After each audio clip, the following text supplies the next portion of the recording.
The royal court of ancient Egypt buzzed with nervous energy, not from politically intrigue, but from the erratic behavior of the young pharaoh Pepi II. Pepi was crowned at the age of 6, and inherited not only a kingdom, but a curious obsession. He was not interested in monuments or conquests. His mind fixed on dwarfs. In particular, he demanded their presence. Every time a dwarf was found, regardless of the circumstances, he should be brought to the boy king immediately. Pepi wrote letters to her officials, and instructed them with an urgency usually reserved for war issues. Come north to the home immediately. Hurry and take this dwarf with you, which you have included from the Yam country.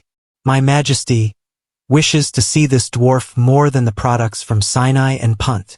This bizarre decree meant that any expedition, regardless of its primary assignment, became a dwarf hunting party. Imagine experienced explorers, wanders through deserted countries, and suddenly leaves the search for gold or exotic spices to chase down a small person. These dwarfs were not just curiosity. They were his companions, his playmates, the only people he really linked to in a court full of growing adults. His love for them was so profound that after hearing that a dwarf was found, he threatened severe punishment if any damage came to his precious findings. This was not just a childish whim. It was the unyielding the will of a god-king, a strange precursor to the even more disturbing eccentricities that absolutely power would release. The Persian king Xerxes I, a person whose ambitions dwarfed the kingdom's, ordered his engineers to build a bridge of boats in Helchant to invade Greece. However, when a violent storm erupted, the newborn structure shattered. The response of the Xerxes was not one of the strategic rebellion, but of pure, beloved fury. He did not just rebuild, he declared a war on a very sea.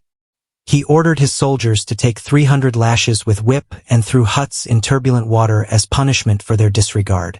Imagine thousands of experienced warriors famous for your discipline, who are now forced to surprise the sea. A mixture of their whip cracks against the waves of churning, their faces, mistrust, and severe resignation. This vision must have been a memorial for a king's hubris. Real. Xerxes also branded holy spawn with warm irony, effectively, slaves, claiming dominance over the uncontrollable forces of nature. His argument, recorded by Herodotus, was that hellspawn's had risen against him and injustice. It was not a symbolic function. This was a deep belief organized by a person who saw himself above all natural laws. This public performance of irrational anger and contempt for natural elements acts as a clear reminder of dangerous illusions that can be fostered within the brain of the absolute rulers, assuming that their desire can also bend the earth's most powerful forces. Emperor Nero of Rome, perhaps best known for fiddling while Rome was burning, although he probably wasn't, was a man who was consumed by an insatiable desire for artistic honor. His greatest passion was not governance, but performance. He longed to be seen as a supreme musician, poet, and actor, and he would stop at nothing to achieve this recognition. He forced famous senators and noblemen to participate in his long, troublesome, mediocre performances, which often lasted for hours. No applause was too loud, no flattery too exaggerated. Anyone trapped and leaves early or does not show sufficient enthusiasm risked imperative anger. He even established a special claque of 5,000 young men, known as Augustiani, whose sole purpose was to applaud him scary and use different clap techniques for different types of performance. His persecution of artistic perfection extended to rigging competitions.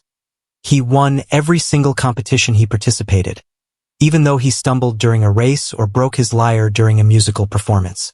This delusion expanded his public image.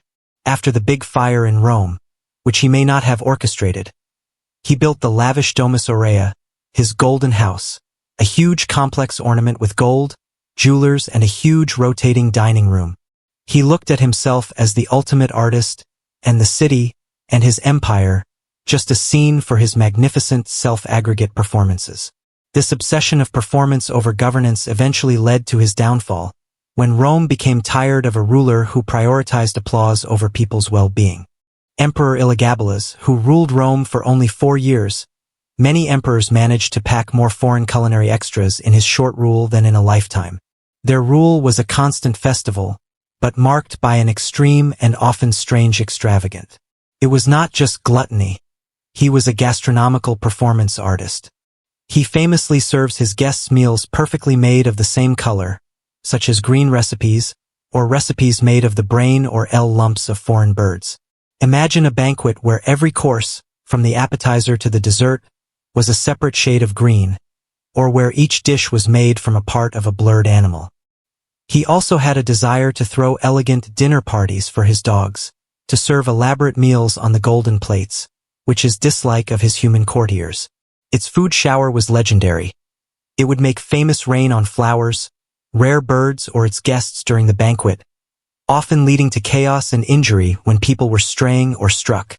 In a particularly infamous event, it includes dinner where he buried guests under the avalanche of rose petals, some of which were strangled to the process. He constantly never eaten the same dish twice, demanding new and foreign culinary compositions. Its extravagant consumption expanded to its personal hygiene. He was bathing with perfume and wine, and his clothes were worn after wearing one. This uninterrupted business of innovation and joy, fueled by full power, a figure of both attraction and rebellion, which illuminates how to easily unchecked the privilege can turn into self-destructive absurdity. Queen Catherine, the Great Russia, the famous for its wisdom and the expansion of the Russian Empire, sheltered the less traditional passion that some people dared to speak openly. A strange fatty for furniture. While his public image was one of the enlightened absorbed, his private quarters have a mystery. It was not just collecting. It was an intimate, almost erotic relationship with certain pieces. Its individual men's parts were full of custom-made furniture decorated with clear engraving and indicator image. All lacquer engraved in chairs, tables, and cabinets will be correctly improved to human individuals in different states, or clear scenes hidden in their complex design. This just went beyond boldness. It shows a deep, almost inevitable fascination. For example, with a large, complex carved wooden false, she is used for her own fun. Its private chambers, therefore, were not only cheerful, but also a gallery of unconventional desires, which creates an atmosphere of intelligence. The courtiers and servants who entered the room had to maintain full composure, carefully avoiding eye contact with more suggestive pieces, so that they used the eminent anger or entertainment of the queen. This hidden world of furniture fetishism paints a surprising intimate portrait of a powerful woman, whose private life was as uncontrollable and extraordinary as her public rule. During the reign of Raja Ram V. Chulalongkorn, the kingdom of Siam saw a peculiar ritual born of a dark superstition. While Ram V was a reformer who had modernized his country, he inherited a deep faith in a royal curse, which decided that every king of Siam should die from a white buffalo horns. It was not a metaphor. It was a literal, terrible prediction that roamed every emperor. To please this alleged curse, a bizarre annual ceremony was established. An ancient, holy white buffalo was brought to the king. The revered animal was then subjected to a strange ritual for its rarity and spiritual significance, where it was symbolically killed in a fake sacrifice by the king. Imagine the scene. The powerful king, surrounded by his nervous court, was hoping to cheat the fate by performing this macabre pantomime for years. It was not just a symbolic function. The king and his advisors actually assumed that by implementing this ritual, they can stop their real death from a buffalo. The tension in the air would have been frightening, a mixture of severity and deep fear, because the fate of the emperor looked hanging on the performance of this bizarre, bloodless sacrifice. For this irrational belief, sheer dedication, woven into the fabric of the royal tradition, underlines the powerful hold of superstition, even in the era of burial enlightenment. Napoleon Bonaparte, the enormous emperor who shaped Europe, rather sheltered the surprise and powerful obsession. When stoic is often depicted as a military talent, its personal hygiene habits were nothing but typical.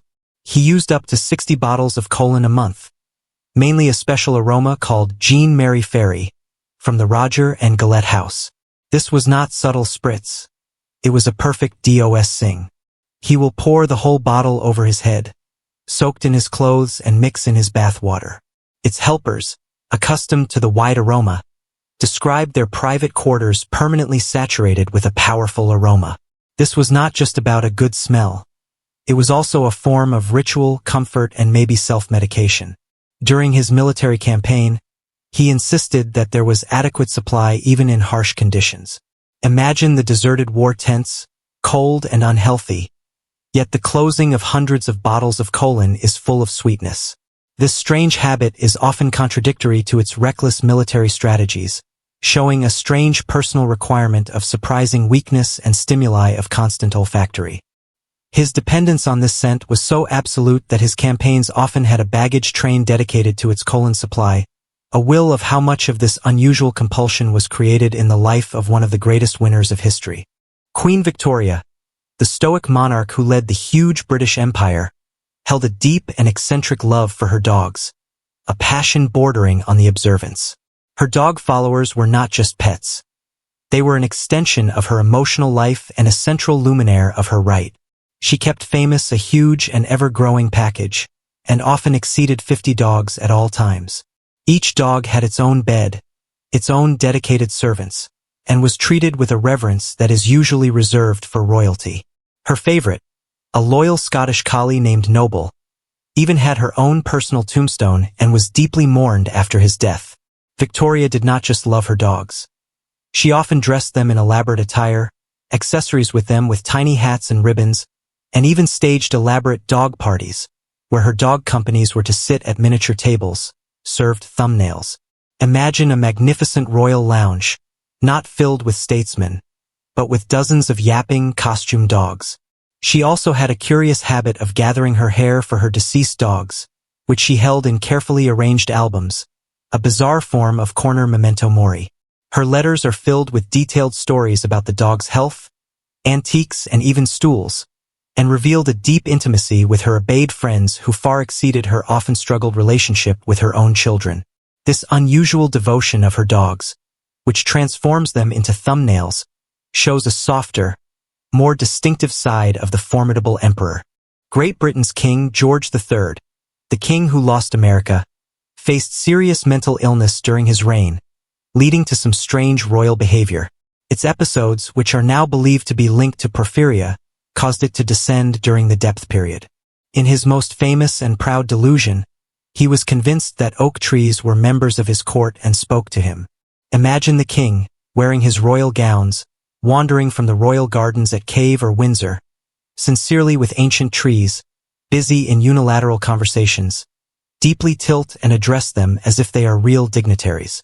According to the report, he will greet him, ask for his views on state affairs, and even reprimand him for imagination. His frightened attendants had to play with the rustling leaves as a tree answering as an answer to the tree. The scene should be very heartbreaking for those who loved it, once the powerful king was reduced to communicate with the vegetation. He often considers himself a farmer, wandering the grounds of Pales less from Hefferk, and called his courtiers pigs and sheep. This heartbreaking dynasty in madness, where the natural world has become its only trusted faithful, draws a vivid picture of the fragility of the human mind, even within the limits of full power.